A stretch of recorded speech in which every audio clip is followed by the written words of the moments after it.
dengan tema pengharapan di tengah pergumulan. Kesusahan, penderitaan bisa datang kapan saja, di mana saja, dan kepada siapa saja.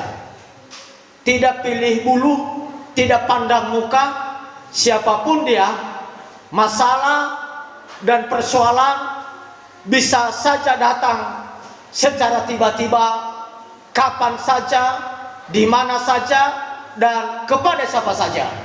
Kita lihat Bapak Ibu Saudara, kalau saya lihat di medsos di desa Sembahe, saya sudah kenal itu, tidak jauh dari Sibolangit, antara Sibolangit pada Bulan. Ada mobil yang pas sepintas lewat longsor. Itu kan secara tiba-tiba. Ada beberapa mobil yang kenapa harus pas dia ada di situ?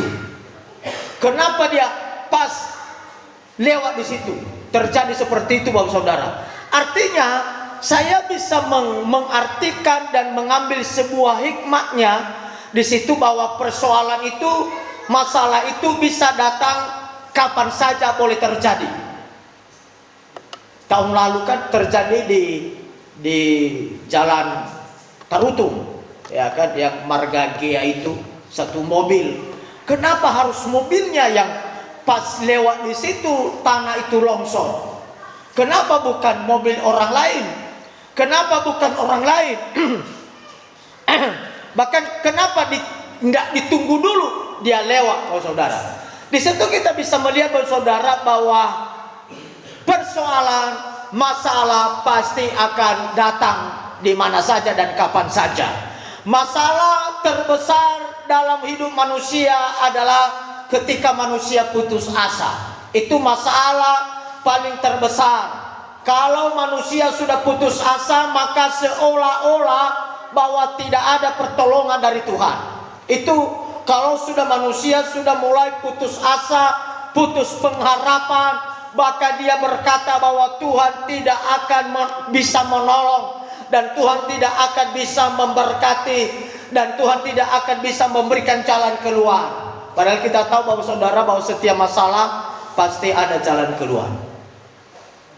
Tidak cukup hanya pengharapan. Saya beri tema bahwa pengharapan di tengah pergumulan. Tidak cukup hanya pengharapan, tetapi diperlukan juga perjuangan. Di tengah-tengah perjuangan diperlukan juga adalah kepercayaan. Diperlukan yang disebut dengan kepercayaan.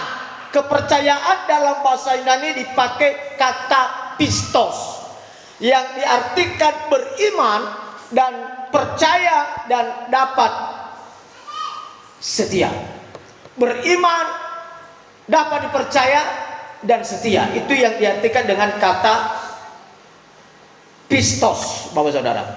Nah, kita melihat Bapak Saudara bahwa Timotius berkata, arahkanlah pengharapanmu kepada Allah yang hidup. Saya bahas sekali lagi, sebab itulah sebabnya kita berjerih payah dan berjuang, karena kita menaruh pengharapan kita kepada Allah yang hidup. Jangan taruh pengharapanmu kepada harta. Jangan taruh pengharapanmu kepada manusia. Jangan taruh pengharapanmu kepada daging. Jangan taruh pengharapanmu kepada siapa saja, karena suatu saat pasti kita akan kecewa. Amin. Banyak kata orang berkata begini, setiap orang pasti ada masanya. Setiap masa pasti ada orangnya. Setiap orang punya masa, dan masanya akan terbatas. Tidak selamanya akan berkuasa. Nah, kita lihat Bapak Saudara bahwa kita lihat ada beberapa, saya memberikan satu contoh bagaimana orang yang menghadapi persoalan tapi tidak pernah putus asa. Saya ambil satu contoh dalam Markus pasal 5. Markus pasal 5 ayatnya yang ke-25 dan 26. Ada perempuan yang 12 tahun sakit pendarahan. Sakit pendarahan ini adalah paling sakit yang paling susah bagi wanita. 12 tahun. Kalau bahasa Nias, sakit pendarahan ini dipakai kata sedotalu.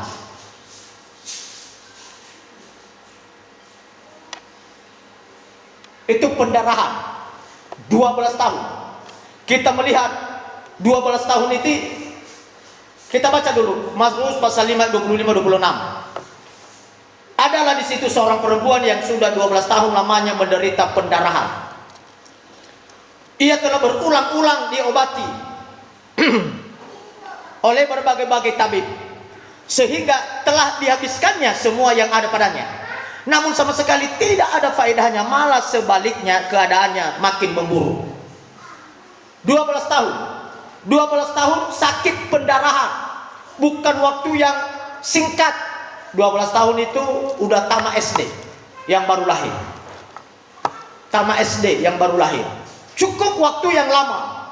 Cukup waktu yang sangat panjang, Bapak Ibu. Tapi perempuan ini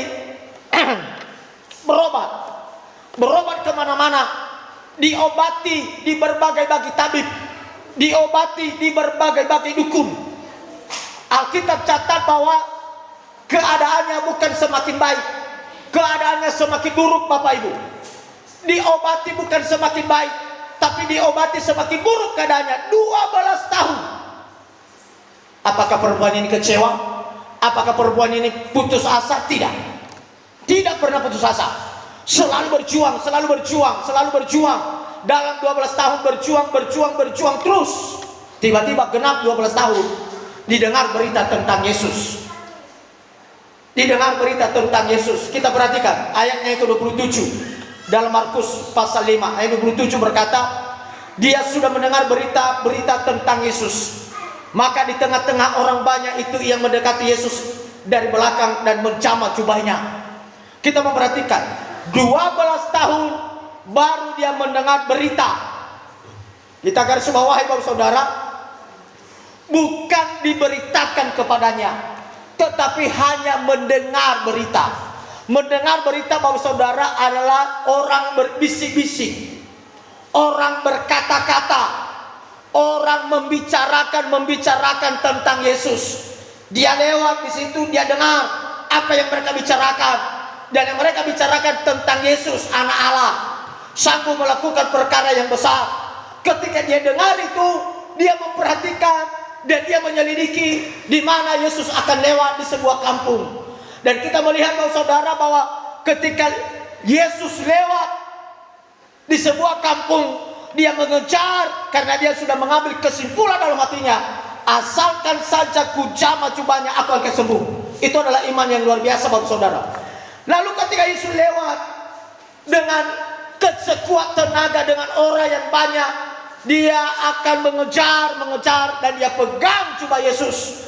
Dan Alkitab catat seketika itu juga sembuhlah pendarahannya, sembuhlah penyakitnya. Lalu Yesus berkata, siapa yang jamah aku, tenaga ada yang keluar dari tubuhku. Murid-murid berkata, wah, bagaimana bisa kita tahu siapa yang pegang kau? Dikerumuni oleh orang banyak, Bapak Saudara. Tetapi dia melihat bahwa ada sesuatu yang menjamah jubahnya. Lalu dia melirik ke belakang, lalu perempuan itu bahwa sedang sujud menyembah dia. Lalu apa kata Yesus? Imanmu telah menyelamatkan engkau. Yang saya ambil dari situ, Bapak Saudara, adalah hanya mendengar berita tentang Yesus. Pengharapan, jangan pernah taruh pengharapanmu kepada manusia. Amin. Manusia akan mengecewakan. Kita melihat, Bapak Saudara, rupanya dia mendengar berita, hanya mendengar, didengar berita. Lalu saya juga kaitkan di Roma pasal 10 ayat 17 berkata begini, Bapak Ibu. Berita. Jadi iman timbul dari pendengaran, dan pendengaran oleh firman Kristus. Artinya di mana kita mendengarkan firman, maka disitulah ada pertumbuhan iman kita. Perempuan ini hanya mendengar berita tentang Yesus, tapi dia melakukannya, Bapak Saudara. Dia katakan dalam hatinya, asalkan saja ku jamah jubahnya, aku akan sembuh.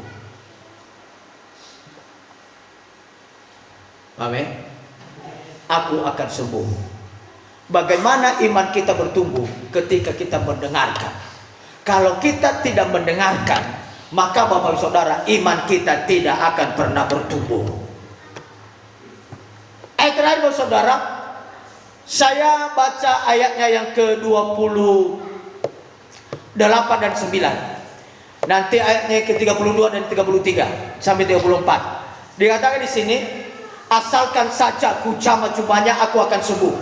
Lalu ayatnya yang ke-32 dan 33 berkata, lalu yang memandang sekelilingnya untuk melihat siapa yang telah melakukan hal itu. Perempuan itu yang menjadi takut dan gemetar ketika mengetahui apa yang telah terjadi dalam dirinya, tampil dan tersungkur. Kita memperhatikan ketika Yesus merasakan ada tenaga yang keluar dari tubuhnya, dan dia tahu bahwa itu perempuan itu, lalu perempuan itu takut dan dia tampil tersungkur di depan Yesus, dan dengan tulus yang memberitahukan segala sesuatu kepadanya, bercerita dan memberitahukan kepadanya. Lalu kata Yesus di dalam ayatnya yang ke-34 berkata, maka katanya kepada perempuan itu, hai anakku, imanmu telah menyelamatkan engkau, pergilah dengan selamat dan sembuhlah dari penyakitmu. Amin. Kita sembuh bukan karena pendeta mendoakan, tapi kita sembuh karena kita memiliki iman bahwa kita akan sembuh. Kita memperhatikan perempuan ini tanpa didoakan, tapi dia punya iman. Asalkan ku jamah jubah Yesus, pasti aku sembuh. Tapi kata Yesus yang terakhir berkata bahwa imanmu telah menyelamatkan engkau.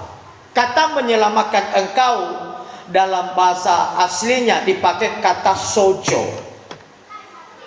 bukan bahasa Batak ya, agak berkaitan dengan bahasa Batak. Sojoho, ya kan? Bukan itu, tapi sojo. Sojo ini ada 3 pengertian dalam bahasa Indonesia. Dipakai kata menyelamatkan, lalu yang kedua adalah menyembuhkan, lalu yang ketiga adalah dibebaskan. Itu kata sojo dalam bahasa asli daripada penyelamatkan. Saya yakin Bapak Saudara bahwa kita semua hari ini kita sudah dibebaskan oleh ikatan-ikatan dunia oleh darah Yesus. Taruh pengharapanmu hanya kepada Tuhan. Kalau kita taruh pengharapan kita kepada manusia, suatu saat kita akan kecewa. Tapi Tuhan tidak akan pernah mengecewakan kita. Kita masih berdiri Bapak Ibu. Kita mau nyanyi kepada Tuhan.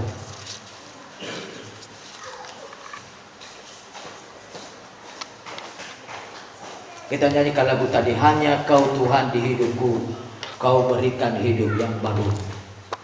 Haleluya.